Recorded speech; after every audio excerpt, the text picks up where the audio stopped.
ಹೆಸರು ಬಸವರಾಜ್ ನಾಲತ್ವಾಡ್ ಅಂತೇಳಿ. ನಮ್ಮೂರು ಚಿತ್ರಗಿ. ನಾವು ಅರೆಕಲ್ ಕಬ್ಬು ಸ್ಪೆಷಲ್ ಮತ್ತು ಅರೆಕಲ್ ಹ್ಯೂಮಿಕ್ ಕಿಂಗ್ ಅಂತೇಳಿ ಎರಡನ್ನೂ ಹೋದ ವರ್ಷ ನಾವು ಹಚ್ಚಗಬ್ಬಿಗೆ ಯೂಸ್ ಮಾಡಿದ್ವಿ. ಚೆನ್ನಾಗಿ ರಿಸಲ್ಟ್ ಬಂದಿದೆ. ಆದ್ದರಿಂದ ಈ ವರ್ಷ ನಾವು ವಾಪಸ್ 3 ಎಕರೆಗೆ ಯೂಸ್ ಮಾಡ್ತಾ ಇದ್ದೀನಿ. ಚೆನ್ನಾಗಿದೆ, ಎಲ್ಲರೂ ರೈತರು ಯೂಸ್ ಮಾಡಿ ಅಂತ ಹೇಳ್ತಾ ಇದ್ದೀನಿ. ಚೆನ್ನಾಗಿದೆ ನೋಡಿ. 3 ಎಕರೆಗೆ ಎಷ್ಟು ಟನ್ ಬಂದಿದೆ ನಿಮ್ದು? ನಮ್ಮ 3 ಎಕರೆಗೆ 180 ಟನ್ ಬಂದಿದೆ. ಮತ್ತೆ 11 ತಿಂಗಳಿಗೆ ಕಟಾವಾಗಿದೆ ನಮ್ಮದು ಕಬ್ಬು. ಇನ್ನೂ 2 ತಿಂಗಳು ಹೋಗಿದ್ರೆ ನಮ್ಮದು 70-75 ಟನ್ ಬರ್ತಾ ಇತ್ತು. 1 ಎಕರೆಗೆ ಎಷ್ಟು ಬಿದ್ದಂಗೈತ್ರಿ ನಿಮ್ದು? ಹಂಗಂದ್ರೆ 1 ಎಕರೆಗೆ ನಮ್ಮದು 60 ಟನ್ ಬಿದ್ದಿದೆ. 60 ಟನ್ ಬಿದ್ದಿದೆ.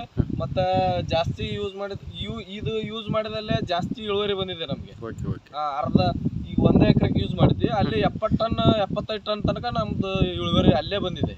ಯಾಕಂದ್ರೆ ಹೊಲ ನಾವು ಟನ್ನೇಜ್ ಲೆಕ್ಕ ನೋಡಿದ್ರೆ, ಗಾಡಿ ಹೋಗಿದ್ ಲೆಕ್ಕ ನೋಡಿದ್ರೆ ನಮ್ದು 1 ಎಕರೆ ಆ ಕಡೆ ಏನು ಇದನ್ನ ಯೂಸ್ ಮಾಡಿದಲ್ಲೇನೆ 75 ಟನ್ ತನಕ ಬಂದಿದೆ ನಮ್ದು. 75 ಅಥವಾ 78 ಟನ್ ತನಕ ಅಲ್ಲೇ ಇಳುವರಿ ಬಂದಿದೆ. ಅದರಿಂದ ನಾನು ಮತ್ತೆ ಕಂಪ್ನಿಯವ್ರ ಕಡೆಗೆ ಫೋನ್ ಮಾಡಿ ಮತ್ತೆ ವಾಪಸ್ ಈ ಸತಿ ತರಿಸ್ಕೊಂಡು ಅಷ್ಟು ಹೊಲಕ್ಕೆ ಯೂಸ್ ಮಾಡ್ತಾ ಇದ್ದೀನಿ. Thank you sir. ಓಕೆ.